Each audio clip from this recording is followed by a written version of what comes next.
Hey, what's up, people? This is John Astrab. Thanks for tuning into my channel. This is the niche scorecard. We'll go over it as quickly as I can. Some of the things need a little bit of explanation. So the first section is the qualifying or disqualifying question. So I would say if you answer a solid no to any of these, then toss it out and start over again. There are thousands of niches out there. There's no reason to mess around. Don't get married. Don't get obsessed with something just because you think it's a good niche. You have to be a little bit objective. So I would say if it's a solid no to any one of these, just throw it out and find something else. So is it evergreen? Is it seasonal or a fad? So if it's highly seasonal or it's something that, is really popular, but you don't think it's going to last, don't even bother. Life is short. You want something that's evergreen that you can market all year long and market indefinitely. Does it have demand? Well, we'll go over that a little bit later, but that's pretty much a yes or no question. If it's something so obscure that there are only 300 searches a month on Google, I would skip it. Can you niche down and find your avatar? Can you find your ideal person, your ideal customer? Can you find out what their age is, what their sex is, what their beliefs are, what their where they live, what kind of life they live? You really want to find out who your avatar is, and you don't want to market to everybody, and even in whatever it is, even a niche, especially a bigger niche. If it's golf or something, you can't market to golfers. Maybe you want to market to girls that adolescent girls who are learning golf, something like that. I mean, that's what your avatar is. Then you really can market like the big boys do, like the big corporations do. You get inside your customer's head and you almost know, you actually do. You start to know what they want before they even want it. So that's the magic right there. Avatar is a magic movie. Avatar is a magic concept in marketing. Can you sell digital and physical products? If you can conceive of ebooks or video courses along with physical products, then it is just so much more valuable. You can really, I'm a big fan of any kind of digital products. They're just beautiful.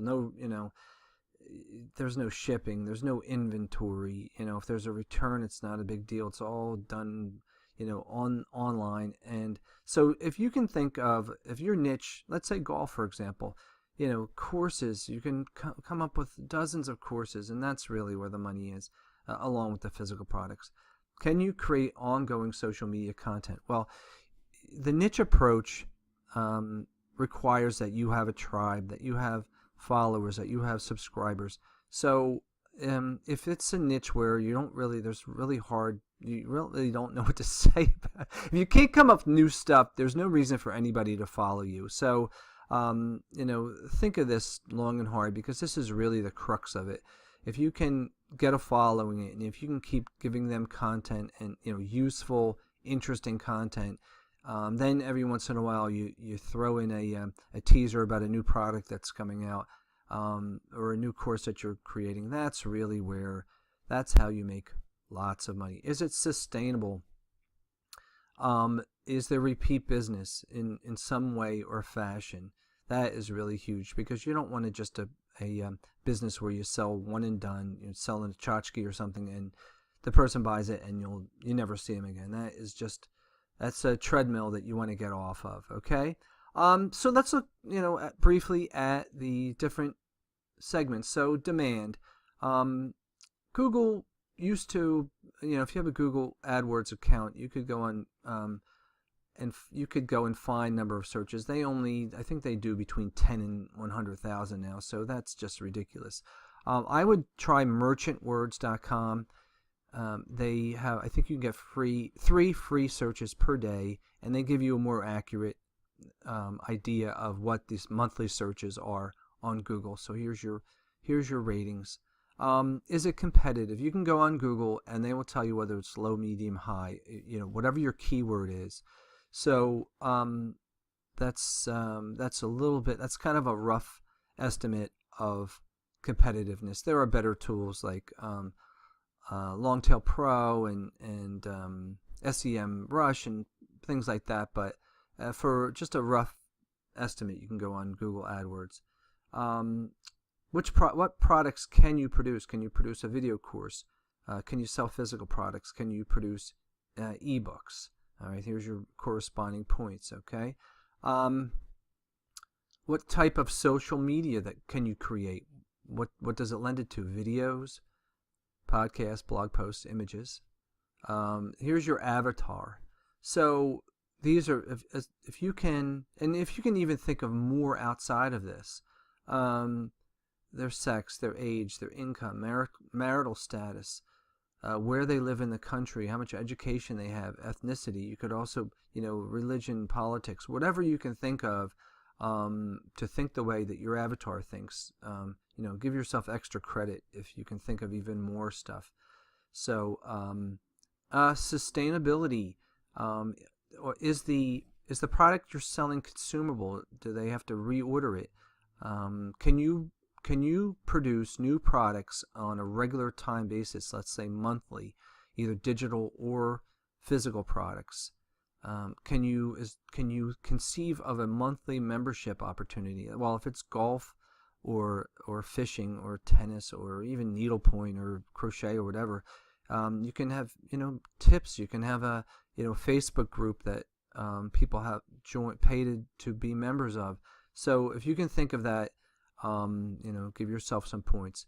Are there big ticket upsells? So big ticket can be either a physical product or that you drop ship, or it can be a really involved course, or it can be one-to-one coaching. So that's huge. Affiliate sales, can you sell other people's products to your fan base, to your tribe? And that's you probably have a huge opportunity there. Cross-sell potential. This is a concept of, like, let's say you're in the yoga niche, or so you can kind of think, well, once you get to know your yoga avatar, let's say it's a 30-year-old new mother who's trying to get back into shape, then she's probably into healthy food. So that gets back into affiliate sales, or some kind of collaboration with somebody who sells green tea for weight loss or something. I'm just giving you an idea of what cross-sell potential is, and it really comes down to knowing your avatar and what they think. So there you have it. I mean, it's pretty self-explanatory. If you get to here's the score here, 90 to 100, I would highly pursue it further. 80 to 90, very good. So under 60, I would probably discard or avoid. And some of these things can be overcome. I would give extra credit for a niche that you are passionate about, a niche that you know a tremendous amount about. This scorecard is basically for, let's say you just find a niche that you think is profitable. This is a scorecard to let you know whether to proceed or not. But if there's a niche that you really know about, that you already know a lot of people in the niche, and you are an expert, then you can overcome a lot.